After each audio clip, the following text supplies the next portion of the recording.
こんにちは、浅見明弘と言います。今日はですね、皆さんに、小さい農業、家族農業こそが日本の農業や環境を守っているというその現実と、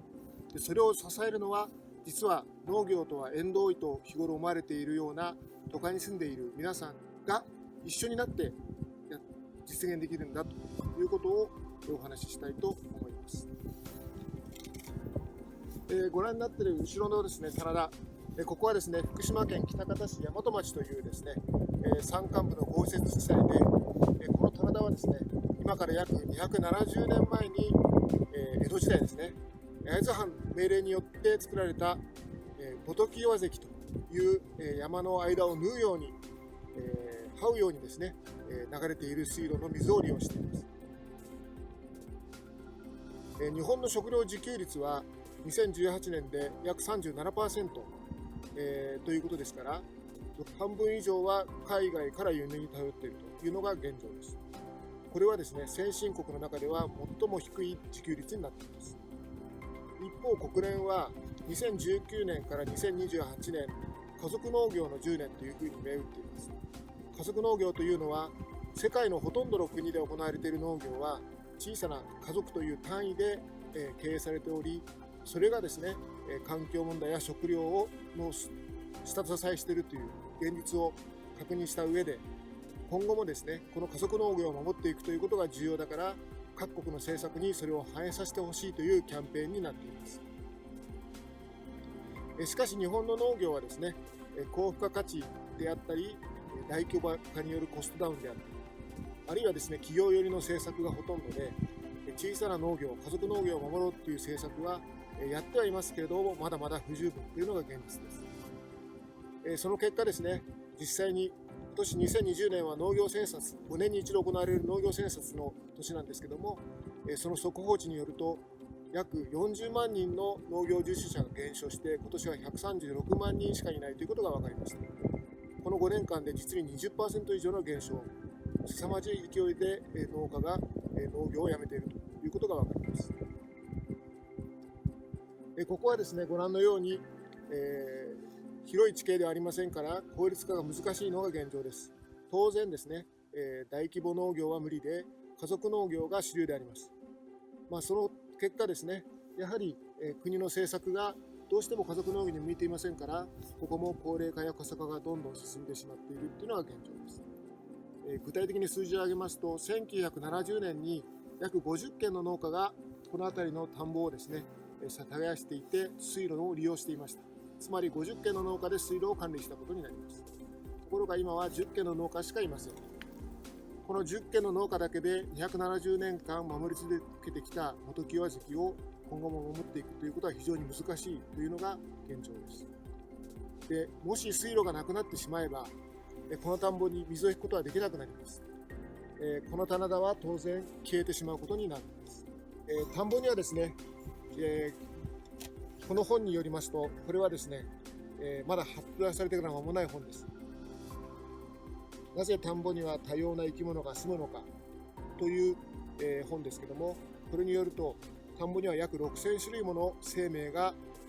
この中に生きているというふうに言われています。人間が作り出す生態系の中では最も豊かなものだと言えると思います。つまり、田んぼがなくなってしまうということは、単に、風景がなくなってしまう、稲が作れなくなるということではなく、生態系にも大きな影響を及ぼすということになります。さらに、今年はパンデミックがありました。新型コロナウイルスによって世界の物流や人の行き来が止まってしまいました。日本の食料事情を考えると、これは非常に危険なことです。いかにして自給率を上げていくかということは考えなければいけません。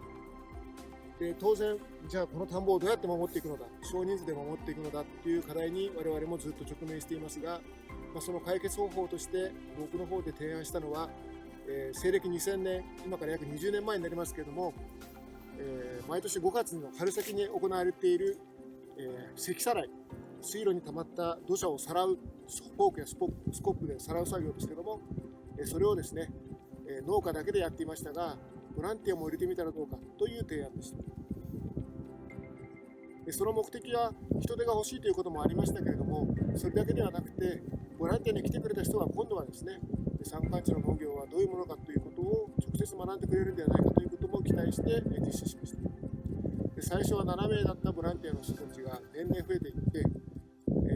10年目ぐらいからは40名から50名の方が毎年来てくれるようになりました。さらにですね、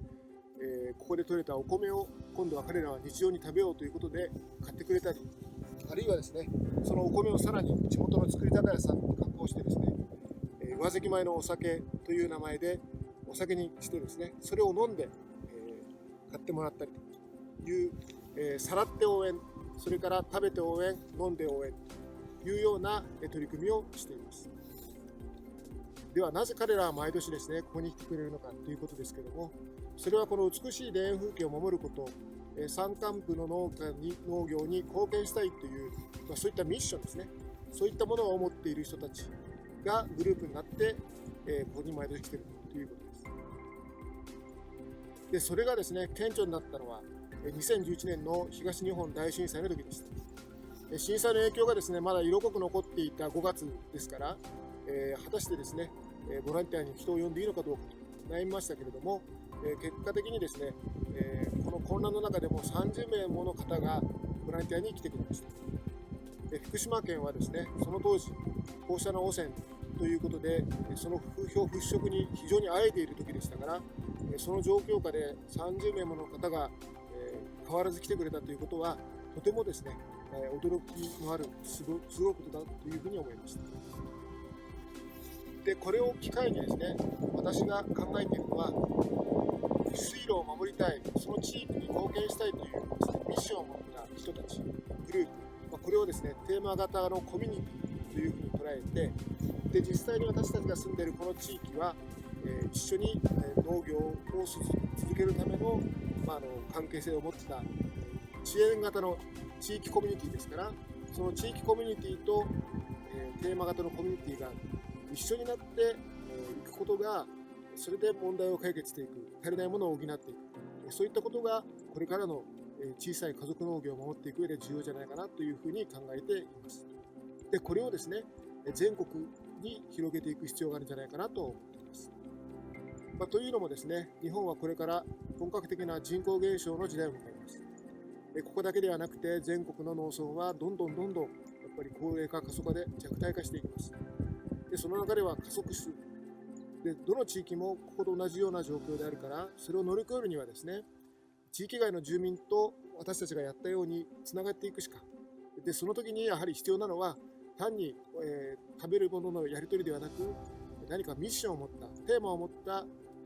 ものでつながるのが必要じゃないかなというふうに思います。そういうことでですね、ぜひ皆さんも、今いろんな情報が溢れていますから、その情報を集めて、各地の農家さん、あるいは農村とですね、積極的につながってほしいというふうに思っています。そして何かですね、自分が深く関わりたいというミッション、テーマが決まったら、ぜひいろんな人に声をかけて、定期的にですね、その地域やその農家に訪れて、コミュニティを作ってほしいというふうに思っています。小さな家族農業を守るには、残念ながら今、地域だけでは難しいというのが現状です。都会に住む皆さんのような人たちがあるテーマを持って農村とつながることが、実はですね、家族農業を守っていく。ひいては日本の農業や日本の生態系、環境問題を守っていく。そういうことにつながると私は思っています。ぜひ皆さん、地域のですね、いろんな周りのある農村や農家さんとつながってほしいです。どうぞよろしくお願いします。